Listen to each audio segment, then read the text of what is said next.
Greetings YouTube. This video is brought to you by credit card debt and poor financial decisions. This right here is the WinWing HOTAS system. It is an $1,100-ish system plus about $300 in shipping to North America. WinWing has absolutely no idea who I am other than being some idiot who ordered this off their website. So let's get into it. The stick itself is, in my opinion, very well made. It's extremely smooth. It has fantastic button feel. All these have a slight spring loading to them and a nice solid click. We'll see if you can hear this.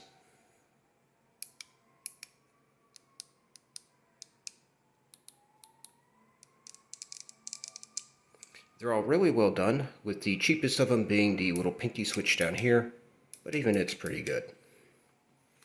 Really no complaints about it. I do have the stick extension on this. And all the settings are stock. I haven't played with springs or cams or anything. It does come with some extra cams so you can adjust it, but I haven't felt the need to. You can see some adjustments down here. Once again, haven't messed with them. I do have this mounted to my desk, as you can see. The mount is kind of cheap looking, but it was only 60 bucks, and it is pretty solid. I can shake my whole desk with it. So, well done there for the most part. It is kind of a pain to mount and dismount though, because it uses these little nuts and this thumb screw. And so you have to hold on to the nut with the wrench that's included while turning the thumb screw to tighten and loosen it up. So not ideal, but it works. Really nothing else to say about that. If you want to know the exact buttons and the layout, you can look that up on their website. The only thing I'll add is that while this is a 5-way hat, it's 4-way plus push in.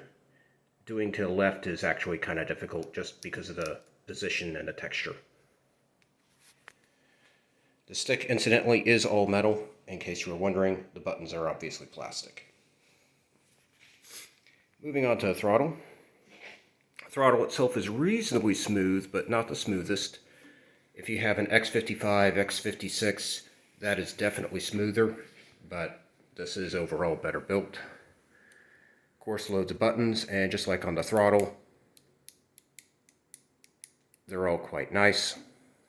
It is a split throttle. There is no locking mechanism between them. And of course, we have buttons all over them. Get these out of the way. Moving down here to the base panel, the switches are, once again, very high quality. Unfortunately, they are all the same shape, and so it's very easy to get lost in these in VR. Up here at top, obviously the corners are very easy to feel your way around to, but this stuff in the middle is basically unusable in VR, simply because at least I get lost in it. The edges here aren't so bad because I can count my way up. Now most of these are just simple flips. Some of them are 3 positions, some are 2. But some are spring-loaded, like the engine crank here. This one has a cover. And we also have a few rotaries on here. The rotaries are pretty nice and smooth. This one is a positional thing. Once again, pretty nice. The ready light here on the APU panel does work in DCS, at least with the F18, although, as I said, I use VR, so I never see it. The friction lever here is functional, so as you can see, we can set friction to non-existent, or we can make it require Hercules to move it.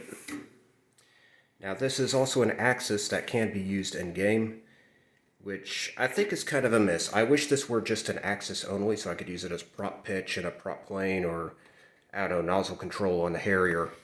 Because we also have this right here, this friction setting down here. It's on either side. I haven't messed with it, but I assume it works. I assume it does some sort of global setting on it. So I really wish this were just an axis and not actually a friction lever. Once again, I have the WinWing mounts here. And as with the other, we have the same silly design here with a thumb screw and a little nut here on the bolt. And they aren't quite as stable as the stick, simply due to how heavy this thing is. This thing weighs about 40 pounds, but, I mean, you're not really putting pressure this way. and forwards and backwards is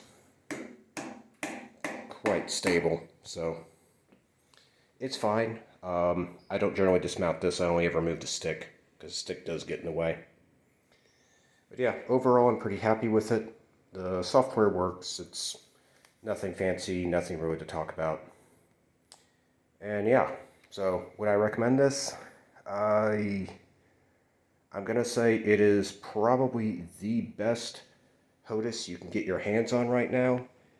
However, you're also going to pay an arm and a leg and a kidney and your firstborn child to get it. So, take that for what you will. Hope this is helpful. I will see you in the next video.